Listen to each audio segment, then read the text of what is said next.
Vids Disney Beat, where we talk about all things Disney. If you're new to the channel, hit that subscribe button and click the bell icon to be notified when we upload a new video. We also have Instagram and Twitter. You can find us at TPM Videos. Magic Kingdom at Walt Disney World is filled with so much Disney magic. Around every corner, there's a hidden detail, secret, or pieces of Disney history ready to be explored. There's probably a lot you've never noticed, like what's hidden under the Sunny Eclipse stage in Tomorrowland, or a newly discovered secret tribute to the old Barnstormer, and why the number 13 is significant in Liberty Square, and it has nothing to do with the Haunted Mansion.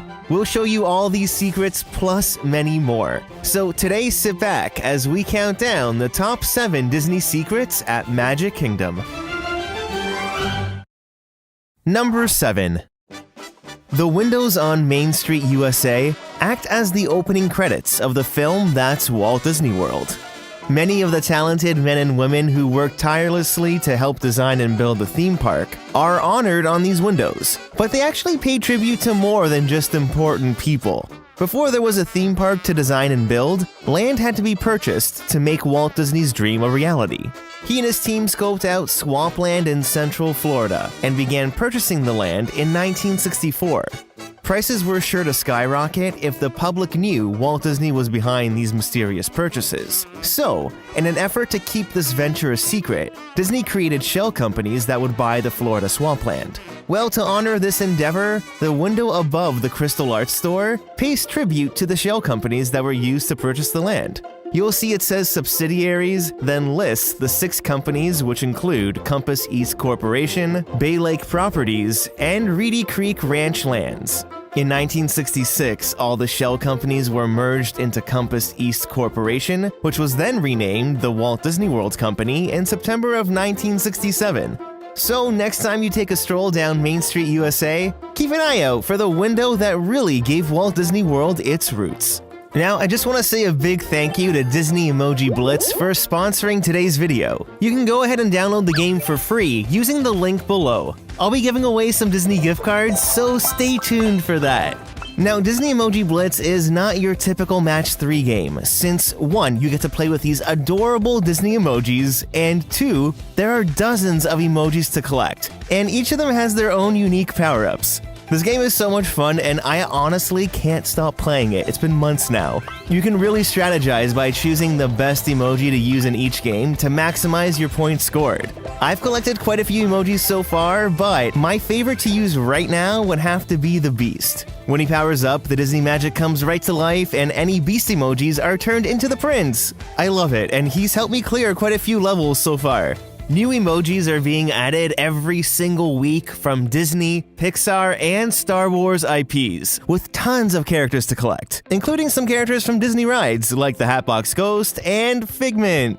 Each of the emojis are part of different categories like silver, gold, rainbow, and even story and villain emojis. And to top it all off, the emojis you earn in the game can be used in text conversations with your friends. I mean, how cute is that? You can use my exclusive link in the description to download Disney Emoji Blitz for free. The link acts as sort of a creator code, so anything you do spend in the game helps support me and the channel. Now, I'll be doing another little giveaway where you have the chance to win one of 3 $25 Shop Disney gift cards. All you need to do is download the game using the link below, screenshot yourself getting to level 20 in the game, then tweet me at TPM Videos. I'll be choosing 3 winners on May 5th, and we'll announce the winners on Twitter. So thanks again to Disney Emoji Blitz for sponsoring the video, and now let's continue on to number 6. Cosmic Race Starlight Cafe in Tomorrowland lets you enjoy the music from the intergalactic superstar Sunny Eclipse. The Lounge Lizard audio animatronic made its debut in 1995, and I always say Sunny Eclipse is one of the must-see animatronics at Walt Disney World. Now, did you know that hidden beneath Sunny's stage is another stage that connects to the underground tunnels? Yeah, the stage Sunny Eclipse sits on is actually a hydraulic lift that rises to reveal another stage below him. If you've made it to the Halloween or Christmas parties, you can see them raise the stage right at the start of the night. Not a lot of people know this little secret, but if you visited Magic Kingdom before 1995, this would have been something you could have seen daily. When Magic Kingdom opened in 1971, the restaurant used to be called the Tomorrowland Terrace, and this was the Tomorrowland Terrace stage. During the 70s and 80s, the stage hosted a variety of bands, including the fan favorite Tabasco from 1982 until 1989. Disney even had live stage shows in here like Rap and Roll. The Magic Kingdom is proud to present Disney's Rap and Roll Party, featuring the world-famous Walt Disney character. Now time for everyone. Come on, clap your hands! Let's break down all four. The show originally debuted in the late 80s over at the Galaxy Palace Theater, then moved to the Tomorrowland Terrace stage around 1990. Donald, new haircut? Looks good, I like it. Yeah. It's incredible that a show this size with so many characters fit on this tiny stage. In 1994, the Tomorrowland Terrace was transformed into Cosmic Rays Starlight Cafe. Then Sunny Eclipse was added in 1995. Aside from the special event parties, it's rare to see this hydraulic stage in action. So if you ever get the chance to see it, consider yourself lucky. The new handcrafted quesadilla at Chipotle.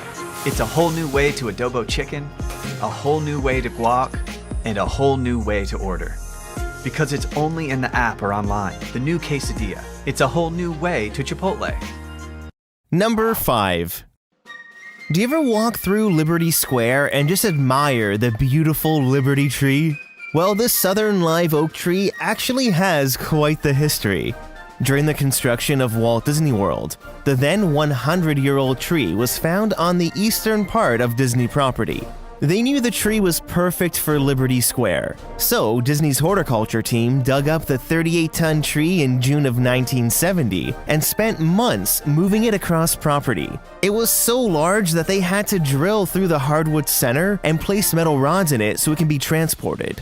So after traveling 8 miles over the course of almost 7 months, the tree was planted in Magic Kingdom in March of 1971, where it continues to flourish today. The move was such a remarkable feat that the live oak tree became the logo for Disney horticulture. Today, the tree represents the original Liberty tree in Boston, which dates back to 1765. Now notice the lanterns hanging from rope off the bows? Well, if you count the lanterns, there's a total of 13, which represents the 13 original colonies of the United States. It's also the oldest tree at Magic Kingdom, and since it plays such an important role to the story of Liberty Square, Disney has 2 extra trees at their tree farm on property that can replace this tree if anything were to happen to it. It's pretty cool, huh? I mean, who would have known this tree is filled with so many little secrets and so much history? Number 4. New Fantasyland was officially complete in 2014, but before it became New Fantasyland, the area used to be home to 20,000 Leagues Under the Sea. It was an opening day attraction back in 1971, and unlike the subs at Disneyland, these were based off Harper Goff's Nautilus design for the 1954 live-action film of the same name. The ride was initially very popular, and it operated until September of 1994 when it closed suddenly. Well, the area where the lagoon sat currently occupies what's now the Seven Dwarfs Mine Train and the queue for Under the Sea Journey of the Little Mermaid. As we know, Disney loves hiding little tributes and Easter eggs to the past. So right across from the Little Mermaid ride, you'll find a Disney Vacation Club booth disguised as the cartography shop. You'll notice the sign says H. Goff, and this is a tribute to Imagineer Harper Goff. He's the one responsible for the design of the Nautilus submarine. Then if you take a look above, you'll notice the anemometer equipped with a squid. And this is another little hidden tribute that references the giant squid in 20,000 Leagues Under the Sea. Now, I think it's sort of coincidental that Disney chose to call the ride Under the Sea Journey of the Little Mermaid, when the exact same ride at Disneyland, which opened first, had been called The Little Mermaid Ariel's Undersea Adventure. Putting Under the Sea in the name not only refers to the song from The Little Mermaid, but acts as a little callback to 20,000 Leagues Under the Sea. Now, when we're talking about the Nautilus and the Little Mermaid, I can't help but mention the hidden Nautilus submarine in the queue. If you stand directly in front of this netting before you enter the indoor part of the queue, you'll find the Nautilus submarine carved into the rockwork. Do you see it? How about now? That's pretty cool, huh? This is one of those hidden secrets at Magic Kingdom that's really easy to miss, and it's just one of the ways they pay tribute to the extinct Fantasyland ride. Number 3.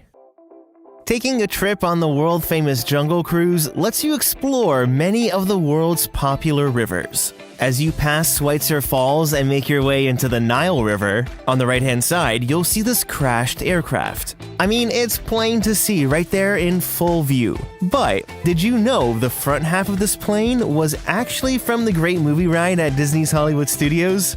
So the Great Movie Ride had a scene from Casablanca that featured a real Lockheed Electra aircraft next to Humphrey Bogart and Ingrid Bergman. Well, when building the Great Movie Ride in 1989, Disney could only fit the front of the plane in the scene. They cut it in half, leaving the back of the plane on display in the boneyard of the now-defunct Backlot Tour. It wasn't until 5 years later in 1994 when the back half of the airplane finally crashed into the foliage of the Jungle Cruise at Magic Kingdom. It's been part of the story ever since, and there's even a little hidden Mickey you can spot right here. Have you ever noticed this one? Number 2. Heading back to Liberty Square. Did you know what's now used as the Haunted Mansion overflow queue used to be the queue to a now extinct Magic Kingdom ride? That's right, this boat dock here used to load guests onto the Mike Fink keel boats. It was an opening day attraction in 1971, where 2 boats, the Gullywumper and the Bertha May, took guests around the river in addition to the Davy Crockett canoes and the riverboat. They were based off the boats from the Davy Crockett TV series, and unlike the riverboat, they were free-floating vessels and did not run on a track. Yeah, a little secret is that the Liberty Bell runs on a track, and it isn't really being steered by the captain. This was taken during the most recent refurb of the rivers in 2020, and it's a pretty cool sight to see. The river is not deep at all, but when the water is tinted, it's very convincing that it's a full-size river. Well, anyway, back to the keel boats. They kept on circling the rivers of America, but then in 1997, one of the keel boats at Disneyland toppled over and sank. The keel boats at Magic Kingdom were temporarily halted, then ran sporadically until 2001, when Disney officially closed the attraction for good. Today, the dock acts as a little reminder of this extinct Disney ride. But as you ride the Liberty Bell, on the right-hand side, you can still find this miniature keel boat. Then over at Crockett's Tavern at Fort Wilderness, this model keel boat is on display in the restaurant. So although the actual attraction is now defunct, there are still tributes to the keel boats left at Walt Disney World. Number 1. The Barnstormer featuring the Great Goofini in Storybook Circus used to be called the Barnstormer at Goofy's Wiseacres Farm during its time in Mickey's Toontown. The coaster opened in October of 1996, and the marquee looked a little something like this. But pay special attention to the yellow ribbon. Now let's fast forward to March of 2012 when Storybook Circus officially opened. Dumbo is the main act of the circus. His marquee and ride are bright in colors, looking all pristine. Goofy, on the other hand, is one of the B-acts, whose routine as the circus stuntman isn't as polished as Dumbo. The paint on his attraction is a bit dull, and he salvaged everything he could find to get his act up and running. He set up these awnings, but has used whatever scrap material he could find to patch up the tarps, which includes the old Barnstormer ribbon. Yeah, hidden right here on these awnings are what's made to look like pieces of the yellow ribbon from the marquee sign of the original ride. You have Barn here and Storm over there. I really love this detail. Imagineers really thought of everything and created such a fleshed out backstory for the Barnstormer and Storybook Circus. There's just so much here to explore. So, did any of these secrets on the list? And don't forget to hit that like button if you enjoyed